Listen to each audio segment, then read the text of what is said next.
দুনিয়াকে চমকে দিতে বরাবরের মতোই এক ধাপ এগিয়ে দুবাই। সেই ধারায় এবার বিলাসিতা আর আধুনিকতার নতুন সংজ্ঞা করতে যাচ্ছে সংযুক্ত আরব আমিরাতের এই শহর। বিশ্বে প্রথম হিসেবে স্বর্ণ দিয়ে সড়ক তৈরির ঘোষণা দিয়েছে শহরটি। প্রযুক্তি, নান্দনিকতা ও রাজকীয় জাঁকজমকের এই প্রকল্প দুবাইকে আবারও বিশ্বব্যাপী আলোচনার কেন্দ্রে নিয়ে এসেছে।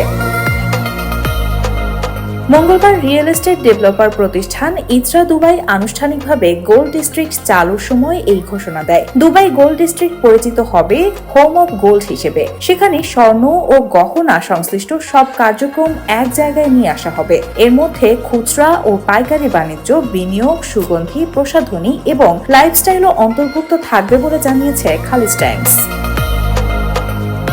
প্রতিবেদন অনুযায়ী সংযুক্ত আরব আমিরাত 2024 থেকে 25 সালে প্রায় 53.41 বিলিয়ন ডলার মূল্যের স্বর্ণ রপ্তানি করেছে। দেশটির প্রধান স্বর্ণ বাণিজ্য অংশীদার সুইজারল্যান্ড, যুক্তরাজ্য, ভারত, হংকং ও তুরস্ক।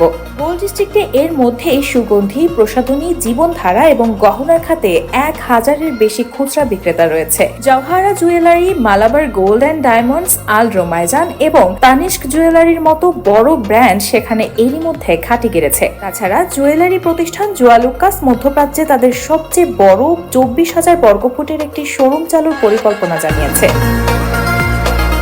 বিশ্বের সবচেয়ে উঁচু ভবন বুর্জ খলিফা থেকে শুরু করে বিলাসবহুল পান জুমেইরা, ভবিষ্যৎ নির্ভর মিউজিয়াম অব দ্য ফিউচার কিংবা রাজকীয় শপিং মল, দুবাই বারবার প্রমাণ করেছে আভিজাত্য ও উচ্চাকাঙ্ক্ষায় তাদের থামার জায়গা নেই। সেই ধারাবাহিকতায় গোল্ড ডিস্ট্রিক্ট ও স্বর্ণের সড়ক শুধু একটি অবকাঠামো প্রকল্প নয়, বরং দুবাইয়ের বিলাসিতা, বৈশ্বিক বাণিজ্যিক নেতৃত্ব এবং প্রায় অসম্ভবকেও সম্ভব করার দর্শনের আরেকটি উজ্জ্বল সংযোজন হয়ে উঠছে।